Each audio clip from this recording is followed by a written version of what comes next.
We're a very diverse group of clergy, spiritual leaders from all different walks of spiritual faith traditions. I know many are here today. If you're part of EIF, would you raise your hand so we can identify some of you? Okay. So we had a meeting in January. We were gathered and we were grieving and shocked by the death of Father Eric. And as happened to be, Chief Mills was there and Sergeant Zanotti, and we got into a conversation of our concerns about nighttime release. And it became obvious that we needed to broaden that discussion, that we needed to get more people involved in this. And so that's what has brought us here today.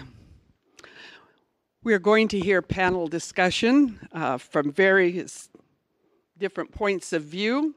Many of you have various points of view. The one thing I know that we are a very diverse community. We're very diverse in our faith traditions. We're very diverse in our beliefs and in our community of how we interact. And so the thing I want to bring today is to ask you to honor each other. Come into this meeting today with an openness of your mind and your heart, to listen, to respectfully receive what is being said, and to respectfully address your questions that you will have time to do to this group. I want you to take a deep breath. Let it out. Focus yourself.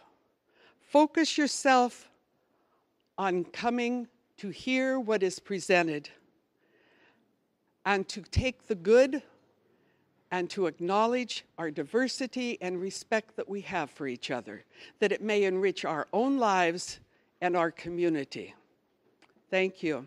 I think next Naomi is going to. Thank you, Carlotta. I'm Rabbi Naomi Steinberg, and I'm going to give you just a brief overview of our program this afternoon. We'll have 20 minutes of presentations. The subjects will be, first, a concise explanation of current protocols for nighttime release, including medical evaluation and transportation issues. Then we'll hear a little bit about pertinent regulation. And then we'll hear how other rural communities handled this difficult issue. And we will also hear some possible strategies for Humboldt County. So that will be our first 20 minutes.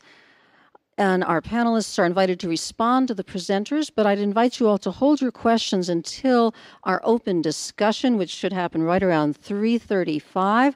We've scheduled a full hour and a quarter for open discussion. So we're hoping we can really have good give and take. Many people have submitted questions on file cards. Please do so if you're comfortable. You'll also have the opportunity to speak from your seat. Questions, comments, responses to the presentations, suggestions, all of that is appropriate. I was asked to mention that due to court orders, no detailed discussion of any pending cases will be permitted. And also, we wanted to mention that the City Council members regret being unable to come due to an unavoidable scheduling conflict. We are working with 2 microphones today. We hope they both will keep working. And I'm going to thank our panelists heartily for attending and pass the microphone to you so you can each briefly introduce yourselves. Good afternoon. My name is Paul Geigers. I'm the District Attorney of Humboldt County. Thank you for being here. And is this better? All right. Good afternoon. Thank you for being here. Thank you for attending this important event. And my name is Paul Geigers. I'm the District Attorney of Humboldt County. Thank you. Hi, I'm Betty Chen. I'm doing outreach work for the homeless, and also I help out the people released from jail to go home. Good afternoon. I'm Philip Crandall. I'm the Health and Human Service Director, and with me, although she's not part of the panel, is Asha George, our Mental Health Director. Good afternoon. Bill Hansel with the Sheriff's Office. I'm the Undersheriff. Good afternoon. My name is Mike Downey. I'm the elected sheriff for Humboldt County. I have responsibility for general law enforcement in the county itself, keeping of the jail, custodial facilities, civil service, search and rescue, a myriad of responsibilities, animal control shelter, that type of thing. So again, thank you for being here. I appreciate the opportunity to talk to the public today. Afternoon. My name's Kevin Robinson. I'm the public defender for Humboldt County. My office represents people who are being deprived of liberty, either in criminal cases, juvenile delinquency cases, sometimes in mental health evaluations where they're being detained in sempervirens or other psychiatric facilities, and there's a request to medicate them or to keep them beyond a temporary placement and start what's called an LPS conservatorship. Those people are gravely disabled and are detained and placed in other places. And my office is appointed by the Superior Court to represent people in all those contexts. Hi, I'm Ed Wilkinson. I'm a captain with the Sheriff's Office, and I'm the facility manager or jail manager. Good afternoon. My name is Purvis Alexander. I'm a state parole agent. I'm the unit supervisor for the Eureka Parole Unit. We're responsible for parolees for Humboldt and Delaware County. Thank you.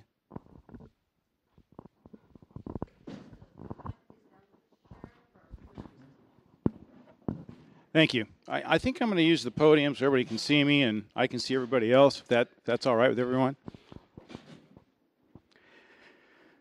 I'm going to give you a little review on our policy and how we deal with arrestees on a day-to-day basis.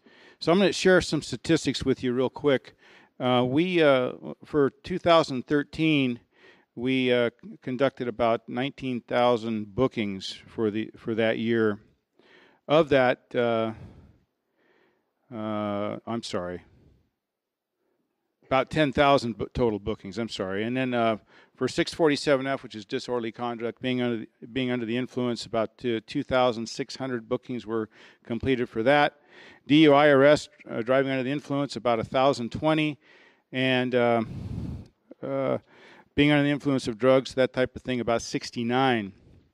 During that total time, average length of stay for all those categories, which are subject to being released or OR'd, were about 5.5 hours per person on an average. So let me just cover a little bit let's talk about what everyone probably wants to hear about. That's the releases at night and those categories that fit that. So let's talk about disorderly conduct, 647F. We call it under the influence of drugs or alcohol. The issue is the section is designed to place a subject under these conditions in a detention-type setting. The reason for that, the purpose is to protect them as well as the public because they're in an inebriated state, unable to care for themselves.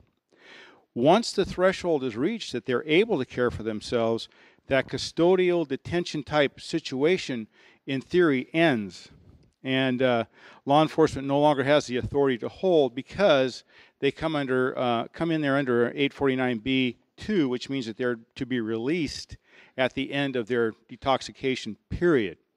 So at the end of that period, we no longer have the authority to hold on to this person. They're subject to release, no matter what time of day or night, because of their constitutional guarantees. Our correctional division, our policies mirror pretty much all the policies throughout the state as to how long we will legally hold on to someone under this condition. Most of them are between 4 to 6 hours. There are a few counties that will actually hold on to someone as long as 8 hours.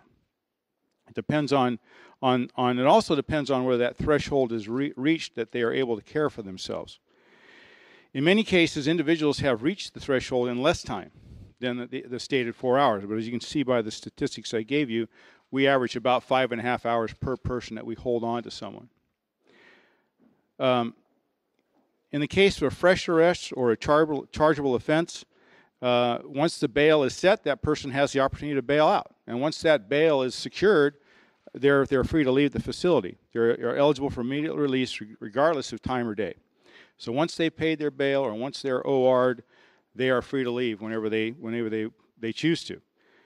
In all cases, staff offers the individual the opportunity to sit in our waiting room if it's in the middle of the night until daylight or until someone can come and pick them up. We also we'll call for cabs for people. If they ask for a cab, we'll offer that to them. If they want us to call for a cab, we will.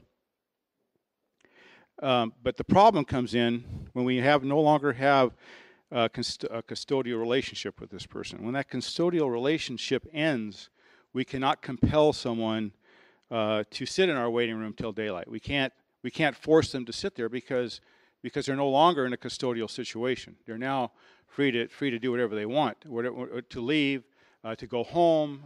Many people, make the mistake of having a little bit too much to drink the night before. They have jobs the next day.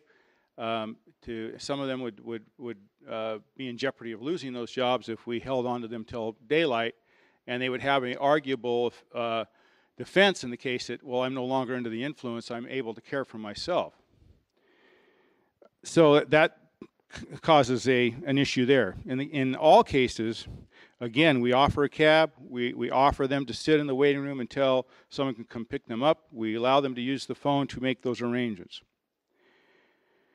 And there's a question about transportation back to the place where the arrest took place. Two problems exist with this option.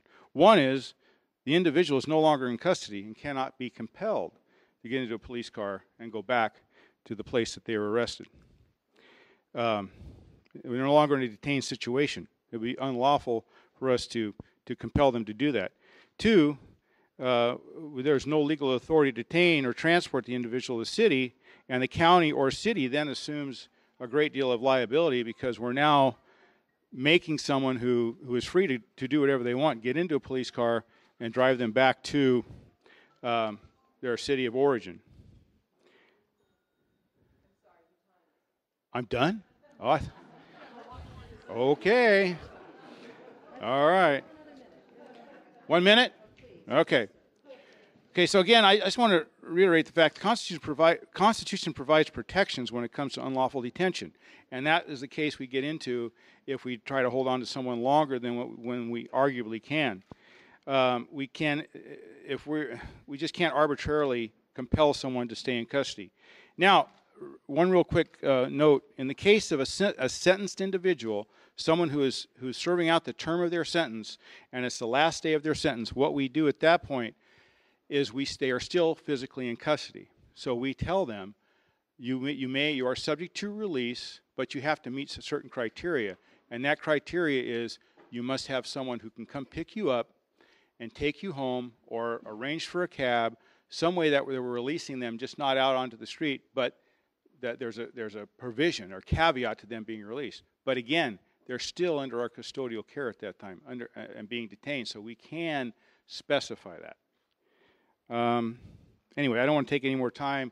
That's roughly what we do. Everyone is medically cleared, either by observation or if they're showing some signs of injury or some signs of being under the influence. If the nurse feels that they need to go to the hospital to be medically cleared, they are, and then they're brought back to the facility. We won't accept someone in the facility if the jail nurse who's on duty says we're not going to accept them because of some physical issue.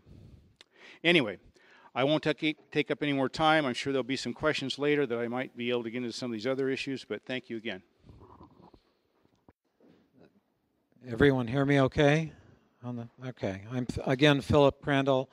I'm the Health and Human Service Director, and the question I've been asked to respond to is a concise explanation of 5150 and regulations relating to that. And basically, 5150 is a law in the WA&I Code, the Welfare and Institutions Code, that allows the department to hold a person for up to 72 hours if it's determined that they look like they are a danger to themselves, others, or as a result of a grave disability are unable to provide food, shelter, or clothing due to a mental illness.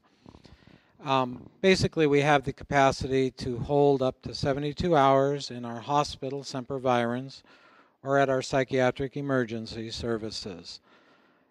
Who can write a 5150? Peace officers exercising jurisdiction in the county of Humboldt or any unincorporated city within the county, on-duty emergency room physicians, our on-duty staff, members at DHHS Mental Health, community psychiatrists who are certified by the Board of Medical Quality Assurance, and licensed physicians that offer emergency services at the Kimwa Medical Center in eastern Humboldt. Another question just related to this is, can correctional officers place an inmate in jail on a 5150 and bring to Semper Virens? And the answer briefly is yes. So that's the question I've been asked to respond to, and for now that's where I'll leave it. Thank you.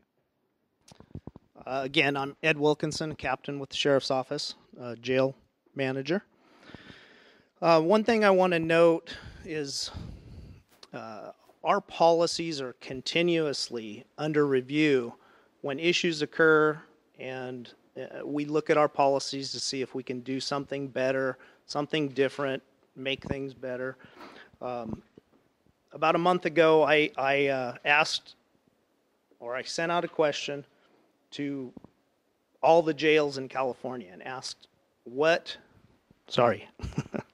I asked the question, how long do you hold these individuals that the sheriff just was talking about, these people that are under the influence, who are being detained, they're not under arrest, they're there for their safety. And I also asked how many of those, or if there were any counties that actually hold people until the morning, light hours, that type of thing. I received several responses, well, a lot of responses, and the length of time varied. Like the sheriff mentioned, it varied from 3 to 8 hours on how long counties held individuals for these types of detentions. People who were intoxicated and under the influence. In regards to holding individuals overnight or until the morning, till daylight, the majority of the counties, a good majority of the counties, do not hold them until morning. They release when the person meets the criteria to be released. Okay, when they're no longer intoxicated, they can care for themselves. 6 counties did respond that they hold people until morning. And 4 of those counties are rural counties, and the reason behind that is they have no transportation at their jails in the middle of the night. That was the reason. Two of the other counties didn't give a justification as to why. They just said they did. And I asked for clarification, never received it. So as you can see, it varies across the state. And, we look at, like the sheriff said, whether we have the ability to detain someone beyond the time, that they're able to be released. And, I think that's the question that everyone's having a hard time answering at this point. So that is about all I have, and I'm sure we'll have some questions on that later. So thank you. Thank you for everyone being here today. This is exciting. One aspect is it's a tragic situation that brought us together, but people are here to try and change, or at least offer some things to change the culture in Humboldt County. Myself and Chief Mills are here to talk about what's next. What can we do? Possible strategies for our county to deal with something like releasing inmates after midnight. So we've heard about the policies in the jail. We kick it back to the community. I want everyone to realize that we all realize up here that we work for you, that we work for the community, okay? And so a lot of things that we do, it's driven from avenues like this, by coming together and hearing from you and what you would like. Obviously, this is a highly sensitive issue. And so we are open here, just like the sheriff said, just like everyone's up here, for change. We're constantly under review on our policies. what we would like to do is talk about possible strategies. What can we do? If we're mandated by law to release people when it's time to be released, what can the community do? Are there areas where we can partner with the community to offer a sobering station, somewhere to bring someone that wants to receive services? At this point, in the middle of the night, there's nowhere. The shelters are closed, and unless they have an area to they go, they're going back out in the street. We have a significant homeless problem here, and there's a certain amount of people that want to be homeless, and there's nothing that we can do about it. There's certain people that if we give them a little help and some strategies, there's possibly areas that we can do that. But it's hooking these people up with services. And so with that, there are other communities out there that offer sobering stations. There are people that offer detox.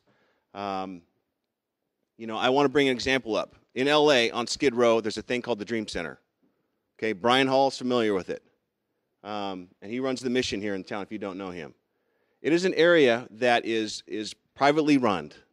And it's an area where people can go and receive help. They can get their 30-day detox in this place. They can get back on their feet. And it doesn't have anything to do with the government. The problem is when we look to the government, we look to the jail to try and help the homeless issue, it's not going to happen. We cannot prevent this from happening. But we can partner with the community. So when we've identified, when we talk to people, every time when someone is released at night, we ask people, what's your strategy? What's your plan? It's midnight. Do you have someone we can call? We ask those questions. We want people to be successful when they leave our jail. We don't want to just simply kick people out and to be victims of crime, to create more crime. We understand that. We live in this community, and our correctional officers do a great job. We evaluate. If someone is leaving our facility and they're ready to be released and they exhibit symptoms that we know they're classified as 5150, as Phil Crandall explained, that they are a danger to themselves, or they're potentially danger to others, or they're gravely disabled, our correctional officers will coordinate to send someone to Semper Virens. They will do that. But when someone's being released, oftentimes they don't display that behavior because they want to be released. Okay, but there are times when people do ask for help. And at that point, when they're ready to receive help, sometimes it's the lowest point of their time, when they've spent time in jail and they're now sober, where can they go? If it's after midnight and we don't have a place to send them, but they say, hey, I'm homeless, I choose to be homeless, I have a tent that's on the south end of town, my plan is to go back to my tent, and we don't have a reason to hold them, guess what? They're going back to their tent. So that's what I'm talking about when it's partnering with the community. If we wanted to get together and we wanted to create something, and if it wants to be privately run, if we want to coordinate something with mental health, we can do that. Chief Mills. Okay, maybe I can just, since this is the last part of this particular portion, bring this together, frame the discussion a little bit so that we can move forward. The question for me, at least, and maybe us corporately, is how do we protect the community while vigorously protecting the constitutional rights of the individual, both the individual in their homes and the individual being released? I think that there are 4 areas that we might want to think about as we discuss this. One is the preventive side of this problem. How do we prevent people from doing this? Maybe that's a bigger discussion that'll take a lot more than just this meeting. But I think that's important. The second one is what policy decisions can be made at the city, county, and state and federal level that might change this equation. And maybe you have thoughts that you can share with us that we haven't thought about.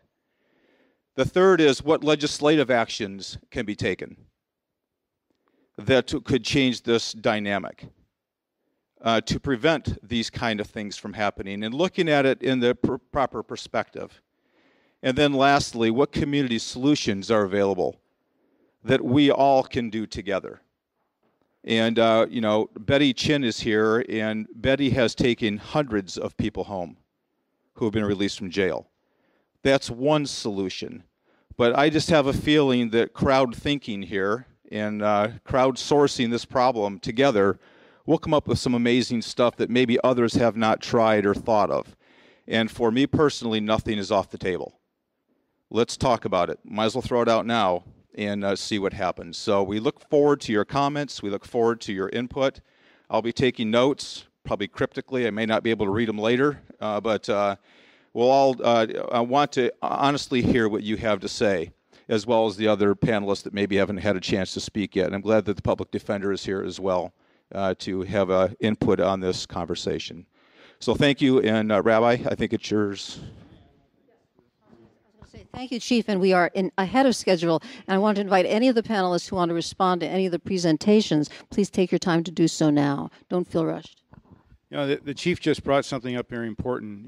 One of his points was legislative action.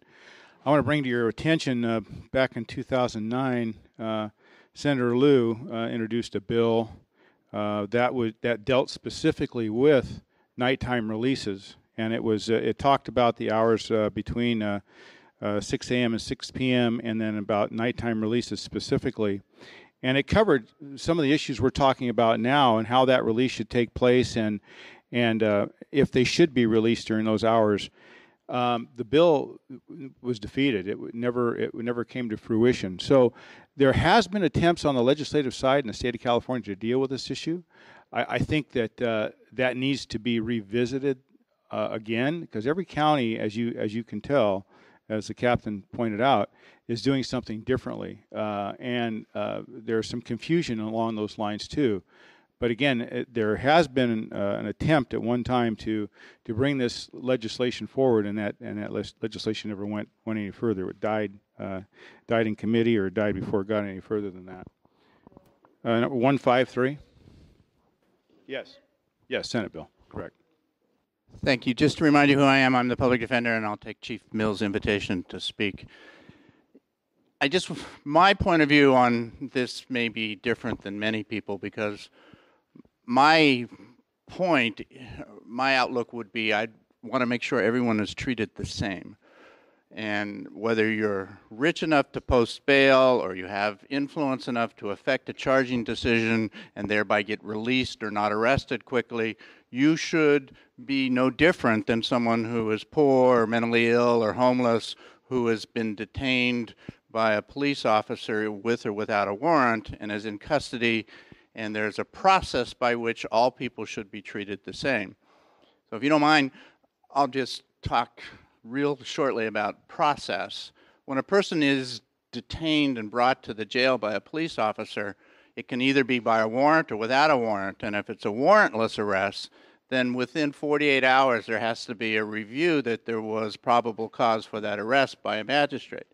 And that 48-hour review includes weekends and holidays. Once there's been a determination by the on-call magistrate that the arrest was okay and that the person can remain detained, then the process is either they need to be released with undue delay, without undue delay, or brought to a court without undue delay, so that they can be provided an opportunity to either resolve their case on their own, or if they've hired an attorney, bring an attorney to assist them with obtaining liberty or the resolution of whatever brought them into custody, or have the public defender appointed to assist them.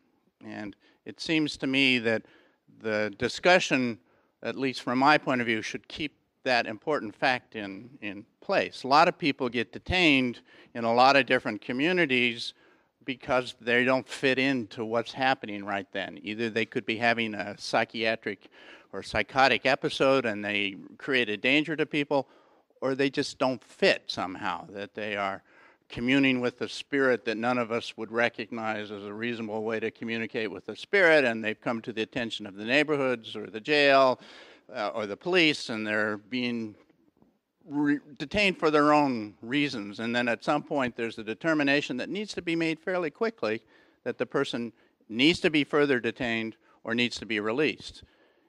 And I understand the concern about, particularly in rural communities, you take someone from Redway or Alder Point or somewhere and you bring them to the jail in Eureka, take them from Hoopa or out toward Wichipec, and you bring them to the jail in Eureka, and then you release them in the middle of the night. There's no buses transportation. There's no reasonable way to get home. That's a major problem. But I'll say it one more time. I just hope everyone is cognizant of my point of view is that we should treat all of our citizens the same, no matter what process we come up with, and that the jail, the police, the correctional staff, it seems to me they should not be our long-term community solution to mental health needs in our community. They should be our short-term response, whether they're first offenders or whether they're dealing with an emergency. They need to be supported and have our help in dealing with those emergency responses, but they're not our long-term, or they should not be our long-term solution to mental health issues in our community. Thank you.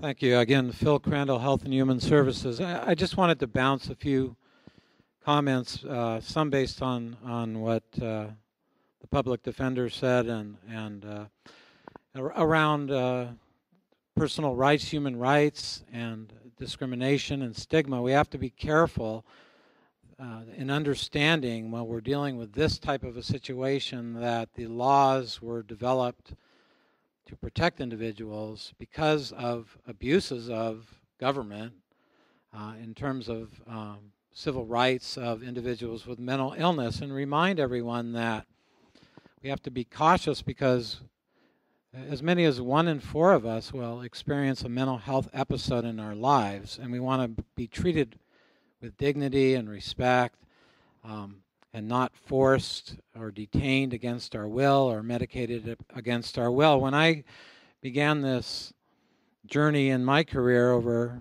40 years ago, if you were a spouse of a male primarily and didn't behave well, you could be conceptually you could be held. The laws were paternal in their types of responses to women who didn't behave well in the 40s, 50s, etc.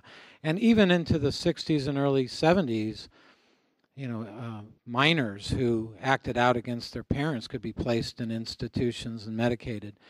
And just remind those of you of my age who watch shows like One Flew Over the Cuckoo's Nest, that's not so far away on what kinds of responses a system could develop. So while it's not immediately germane to this case, it's a balance of why the laws are here to protect individuals, and unless you're clearly a danger to self, others, or gravely disabled, you have the right to refuse treatment. We try to engage you, obviously, in treatment, and there are many opportunities to do so, but there's that balance of treatment against your will versus voluntary treatment. And I'd also like to say that, we are in a era of change right now. We're not only faced with inadequate behavioral health resources nationwide, and we're seeing the ramifications of that. We have a lot of discrimination and lack of parity in insurance and coverage that people can access. And we are now faced with a large discharge of state prisons to county jails. So we're facing a new wave and a need to develop new forensics, meaning dealing with criminal mental health services and responses. And that takes a lot more than just, the mental health system or health and human services system, but it takes all of government in cooperation with our communities. I will say that Humboldt County has a great team that's working on the Assembly Bill 109, the prison realignment or public safety realignment discharges that we're facing right now. And so for the first time we've always had a good history working with probation, for example, and a reasonable history working with the sheriff in development of their correctional services. But we have new partners that we've now working much closer with, and that's the district attorney, public defender, the courts themselves, and we meet monthly to look at new strategies, treatment options, and have greatly enhanced that under the chairmanship of probation. Our chief here hasn't said anything yet, but Bill Damiano has done a remarkable job in bringing us together. And I don't give comments lightly, so I do want to acknowledge that work. And so we do have a good partnership, and the information and some of the strategies that we've talked about already, or that we'll hear from the community, we'll bring into that group, because they will be potential solutions in terms of risk and safety assessments and other types of strategies. It's a learning curve. We're really, the sheriff and the correctional facilities is in fact becoming a de facto mental health institution. And so we're ramping up services and support there. But it's a changing world, and I just want you to all know that we are working together, and we continue to we continue to develop new solutions to more difficult populations. So I just wanted to add those comments. I'm Betty Chen. I am not like this panel here is very unusual for me, this panel here. I am more like a mom. I'm not really good for the rule. But since I know all these nice chief and sheriff in here, I learned my role. And I do outreach work from Humboldt County. But every morning, I do have 2 homeless guys out there, around the jail there. Is anybody ask them, do you need help? And they say yes. Go to see Miss Betty. Then when they come to see me, I always ask them, where are you come from? Are you on probation? Are you ready to go home? And get me a phone number. When I clear up this 4 fence, and then they on the way home, normally they leave here either by 10 o'clock, the Greyhound bus, or a city bus, or a county bus. But I do want to tell you, I cannot do it myself. This whole team support me. And the city provide me some money. I can use the money, and he provide me some grant. I can use the money for the bus ticket, not because when I look at them, we think about our community safety. We are the team here, and I still their mom, but they know the rule. They tell me I have followed the rule, but every morning, someday I can send 10 people home, all the way from Garberville, Warrior Creek, or everywhere. But it's not Betty's job. It's the team job. It's everybody who get involved, the community get involved, and you help me out. You support me. You pray for me. What I'm doing. That's what I'm doing here. Thank you.